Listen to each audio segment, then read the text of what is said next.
go. Oh, that made me out of breath. Hi, squad. Oh, I sang that one that time. How you doing? Today we're sitting and yapping about 75 hard at work. It's way more comfortable to sit back in this beanbag chair, but then it's just like, what terrible manners I have. I feel like I'm like man-spreading. Let's talk about 75 hard at work. Like, girl, we are now 55 days into 75 hard at work, which is crazy. And I have some thoughts because I've technically already failed this challenge. Not technically, like quite literally have failed. I just want to touch on the thoughts I have from 75 hard at work so far. This note I wrote down on February 24th. It's currently March 5th. These are 7 things that I've learned or noticed in the first 45 days of this challenge. Well, now it's been the first 55 days of this challenge, and this video was supposed to come out last week. But we moved. This is my new corner. It's not done. Like at all. It's not even close to done, but this is gonna be my new filming corner. That's not the point of this video. Well, we will talk about that another time. But anyway, thought number 1, it is meant to be inconvenient. And I literally wrote, duh, all right. I'm just gonna quick read you what I wrote. I said, it is an extreme version of what people aim to do every day. And there are some days or periods where checking each task off the to-do list is very difficult. That's where you have to work on your discipline and understand that consistent inconvenient efforts is an investment into your future self. It's funny. Because that is kind of like a duh, obviously. Duh, obviously 75 hard is meant to be inconvenient. No shit. It's meant to be really hard, and it is meant to be an extreme version of what your everyday could look like. But in the past 10 days of this challenge, between, different work things ramping up and moving and whatever, all the other life things, bits of this challenge have not only been inconvenient, but like damn near impossible on some days. Thought number 2, the dieting restrictions are not a necessity to make this challenge hard. And that might be a hot take because 75 hard is traditionally a challenge where you're not supposed to eat cheap food and you're not supposed to drink at all in the challenge, like the whole time. Duh. It's one of those things that's a non-negotiable rule. Well, I negotiated with it. In my version, I took out the food and drink restrictions. And there's obviously a reason for that, okay? I grew up as an athlete and I played 4 seasons of college soccer. Well, played could be a stretch in some cases, but that is a different story. But if you knew me in college, you can vouch for this, that I wasn't much fun, okay? I didn't drink a lot. I don't really necessarily enjoy drinking. I didn't enjoy drinking in the college scene. I don't love being drunk, okay? So I didn't really do it. And especially in preparation for seasons over the summer and then definitely throughout the season, I wouldn't drink at all. I don't know, there was something about not drinking that much in college that wasn't that hard for me because I didn't super enjoy it. But a big piece of not enjoying it was because of how seriously I took my soccer preparation. So I wouldn't drink. I didn't really go out ever unless I was dragged. I ate very well and I would do 1 cheat meal or cheat day a week. And that's what worked for me. Okay, I never got to the point as a college athlete that I had anything crazy super restrictive in the way that it was like disordery, okay? But it's not like, we're not gonna pretend like I wasn't restricting certain things. It's not the way that I can eat now where I'm more intuitively eating and I'm not eating to train. I'm not eating to prep for things. I'm eating to fuel like a normal person and to fuel the workouts I do now, but it's completely different. And I wouldn't eat certain things or drink or do things that would hinder my performance as a college athlete. And to be honest, after not only 4 years of college soccer doing that, but also like throughout high schools when I really got into nutrition and all of that kind of stuff, after being diligent and restrictive and strict with my dieting, or not dieting, but with my food as an athlete, that's just not my vibe anymore, okay? And that's putting it lightly. I do not want to fucking do that. That is not aligned with my workout goals. That is not aligned with the way that I like to do things at all anymore. I don't want to be, I've had my fair share of having to be strict about things for performance or for this or for that I just like, that wasn't going to be part of it, okay? And you could argue that is what this challenge is for the extreme. So like put up with the extremes. If you're gonna do 75 hard, that means you're not gonna eat cheap food and you're not gonna drink and you're gonna do all these other obviously more strenuous and challenging things, and it's meant to be better for discipline. So you could say I'm not disciplined enough for having a drink with dinner and eating ice cream, but I don't give a fuck, okay? I did my time, okay? And there are certain things about my time as a college soccer player that I do not want to replicate in my life now as a normal person. In my life and in my routines and in the way I treat myself. Nope. Moving on. Okay, takeaway number 3, or thought number 3. Not all journals are thought-provoking and deep. This is funny to me. I literally wrote, it is something you're doing every day. In a previous video, I compared journaling every day to my Duolingo streak. It is something I am checking off the list of obligations for today, and some days gets more effort and thought than others. And I don't want this to sound like I hate journaling, because I don't at all. I've actually really enjoyed bits of it throughout this challenge. I think I've had some of my best breakthroughs or realizations or moments in this challenge, learning moments in this challenge from journaling. But sometimes I'm just like, I got up and I had breakfast, and then I did the Wordle, and then I got onto my emails, and then I responded to emails and applied to gigs, and then I'm just saying and then, and I'm just walking through my day. And then there are some days where I'm like, this has been something that's been a recurring challenge for the past 7 days, and I had this breakthrough about it, and I can talk through. And sometimes I have journals where you're scrolling through them like, and I had a lot to say.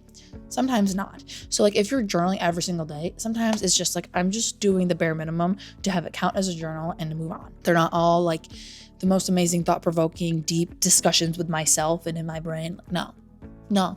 Some of them go like, oh, and then I ate pasta for dinner.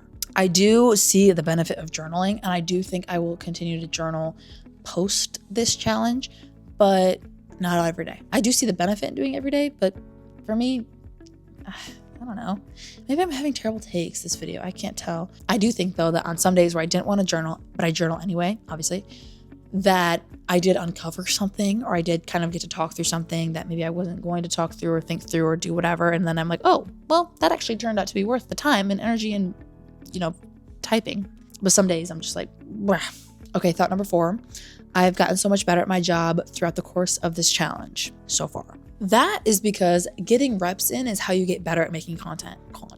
I have gotten so much more practice at filming and editing, and that directly translates into my work as a UGC creator. Not only is it good for me to figure out my personal branding content, but then again, some of the different editing skills or like my efficiency with editing getting better and better, that directly does translate into me leveling up as a UGC creator, because either in the way that I can get more inbounds because of my personal branding being stronger, or just in general figuring out like the cadence of my vlogs, what vlog style I like, making those edits cleaner, being able to film more lifestyle content and getting better at taking the vlog clips, because the better vlog clips you have, the better vlog you have, but then also the vlog is good because of the editing, so it really is a package deal. And really kind of piecing that whole thing together. I think around day 30 is when I started to really click on what I liked my vlog style to be, and then I've just gotten more reps on doing that. I feel like the first 30 days were really more figuring out what I was going to do, because some of my initial vlogs had voiceovers, and then they wouldn't have voiceovers, but they were still kind of slow or boring. I rambled too much. Let me just read exactly what I wrote down. I said, sometimes it doesn't have to be UGC work specifically that helps you sharpen your skills, because it is all content creation. So more practice filming and scripting and editing and posting makes my personal brand stronger and has benefited me in my UGC projects as well. See, maybe I should have just read off the page instead of rambling about it, because that did explain it better than I explained it before. So now we are moving on to thought number 5, which is along the same line. Consistency and variety in posting has bloomed on my social media. I started posting every single day in December with my Wordle-miss. And that was great to kind of dip my toe in the water of posting every single day and trying to form some sort of consistency with editing and posting and filming every single day for my personal branding. And then adding on a second daily series when I started 75 Hard in January does obviously help give variety. So it's not only a Wordle video every day, but throughout this challenge on top of that, where it was Wordle every day, vlog every day, then I have introduced other things that are series or topics and really sharpened my personal brand in that way, where I have a better idea. Even if it's not perfectly executed every week, I have a better idea on what I want my social media to look like. For example, starting my story highlight icons, starting the Busy Bee series, and figuring out my vlog style all played a role in presenting myself to brands and trying to connect with my people online, because that is ultimately my goal. I'd like to connect with my people. That could mean 500 people, that could mean 5,000 people. It doesn't matter. I want to be able to connect with people who align with me in a way that I'm like, oh, I'm self-employed, I am a UGC creator, I work in social media marketing, consulting, I like the gym, and I like to be active, and I like the Wordle, and I like YouTube, and I like posting on YouTube, and blah, blah, blah. And one thing I am like proud of that I really do love about my personal branding and like figuring out how I want to present myself online is my story icons. I fucking love those things. Like that is such my vibe. And the one that was for my business, I updated it to match my new logo, but I made that 2 years ago because I always loved that style of that little retro character.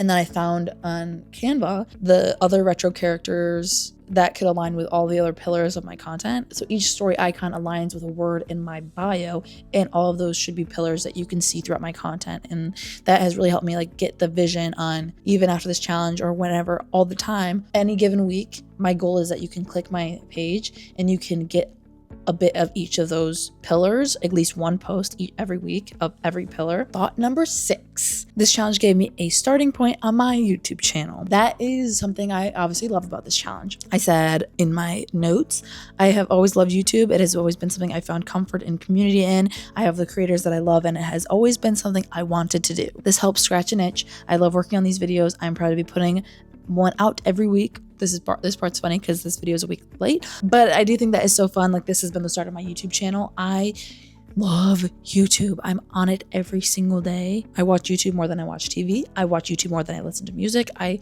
watch YouTube more than I listen to podcasts. But again, sometimes those podcasts are on YouTube, so that has overlap. But I constantly have something playing on YouTube.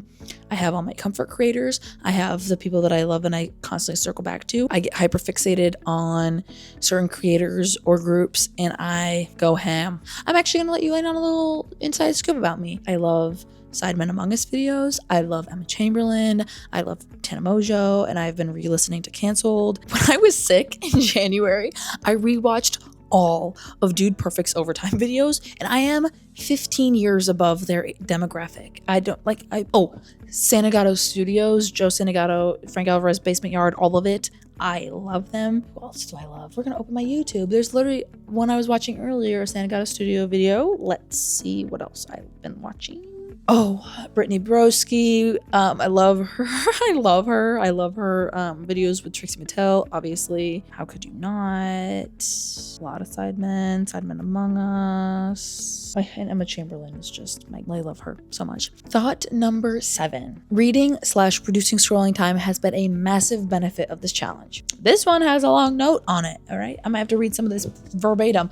Also, have you noticed how much lower and lower I keep getting into this beanbag? I'm gonna read this off of my notes as well, also just to prove that I can read, okay? I can read. I said, I was never a reader. I did not enjoy reading. I never did it in my downtime. None of that. It was never my thing. But with reading minimum 10 pages per day, maybe I can't read. I did not enjoy reading. I never did it in my downtime. Oh, no, I already said that. It was never my thing, but with reading minimum 10 pages per day being a requirement of this challenge, I started reading more. I got into Frida McFadden last year when I read her Housemaid series. Obviously, everyone's read the Housemaid series, basically. And I also read one of her other books, which title is escaping me. But the first 3 books of this challenge that I read were all Frida McFadden books. I read, let me double check my notes. I read Never Lie, The Tenant, and Do Not Disturb. I flew through those, I said, in my notes, finishing them within the first 25 days. And if I honestly would have kept reading Frida McFadden books, I probably would have had in the past 25 days. I would have read probably 3 more books. But since then, I've been reading Between Sisters, which is a different writing style. We don't have to talk about books, but I really loved Frida McFadden's writing style and mystery books and all of that.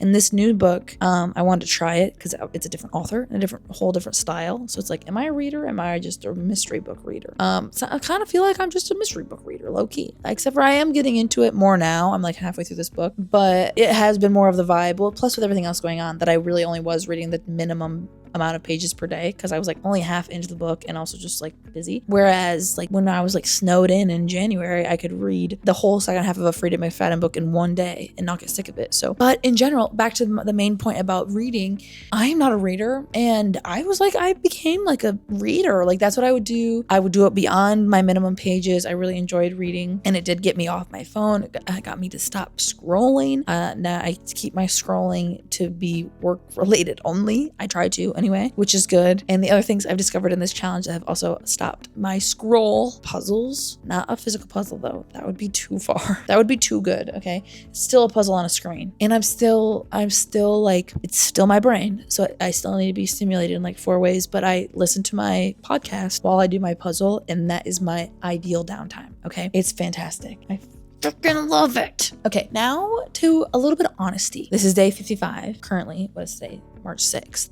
Oh, today's March 6th. I think earlier I said it was the 5th. In my brain, I thought it was the 5th. It doesn't matter. I don't know what day it is. I have failed this challenge. I failed 75 hard at work a little while ago, to be honest.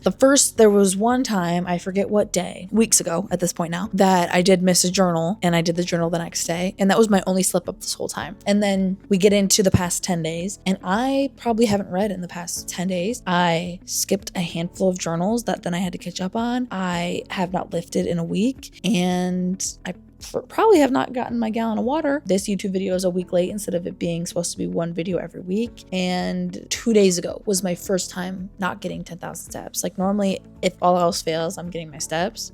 Couple thoughts on that. Once you let one thing slip, they all slip. And I'm not going to come at you with excuses, okay? I do think that there are people better than I who could have juggled everything and maybe still gotten 8 hours of sleep every night, but probably not. Instead, I had a handful of projects I needed to finish while packing up my apartment in 1 week, while also trying to do this challenge. And some things like I said, some things slipped through the cracks. Some things didn't get done. And you might think I suck. It was honestly perfect because all of these are great problems to have. Like I had wanted to move and I had wanted to get busier with gigs, and both of those things happened at the same time where all my deadlines were hitting in the same week. So between really trying to film and edit and get everything done and also move out on time. So sorry that I failed. I feel like though I did gain a lot from this challenge, obviously, as per the list of takeaways, and that doesn't even include all of them. I'm sure there's even more that I could take away from this, but in general, I feel like I did kind of get better at balance a little bit, and I did pick up my activity. Like that was my longest streak of having 10,000 steps in a long time. You can just tell me I suck and then I'm a failure and then I did bad, but like I'm not really a failure because I learned a lot, and I think that that was more important than checking a box on a made-up list. Just get your shit done. Do your best to have balance in every day. Be disciplined. Be active. Read. Get off your phone. Journal. I gained those lessons, and honestly, I could keep yapping because I obviously have a lot of thoughts on this topic, but that'll be all for today. Let me sit back up again. Anyway, that is all. Thank you for watching and sitting through my 75 hard at work yap. I would love to hear your thoughts and your takeaways or your takes, honestly, on my decisions and my thoughts. Tell me if I'm wrong. Tell me if I have a terrible take. And so I hope you enjoyed it. And how many times can I say and? Bye-bye. This looks like when you have the last little piece on your popsicle left and you have to it totally does. It totally does. Okay. Bye-bye.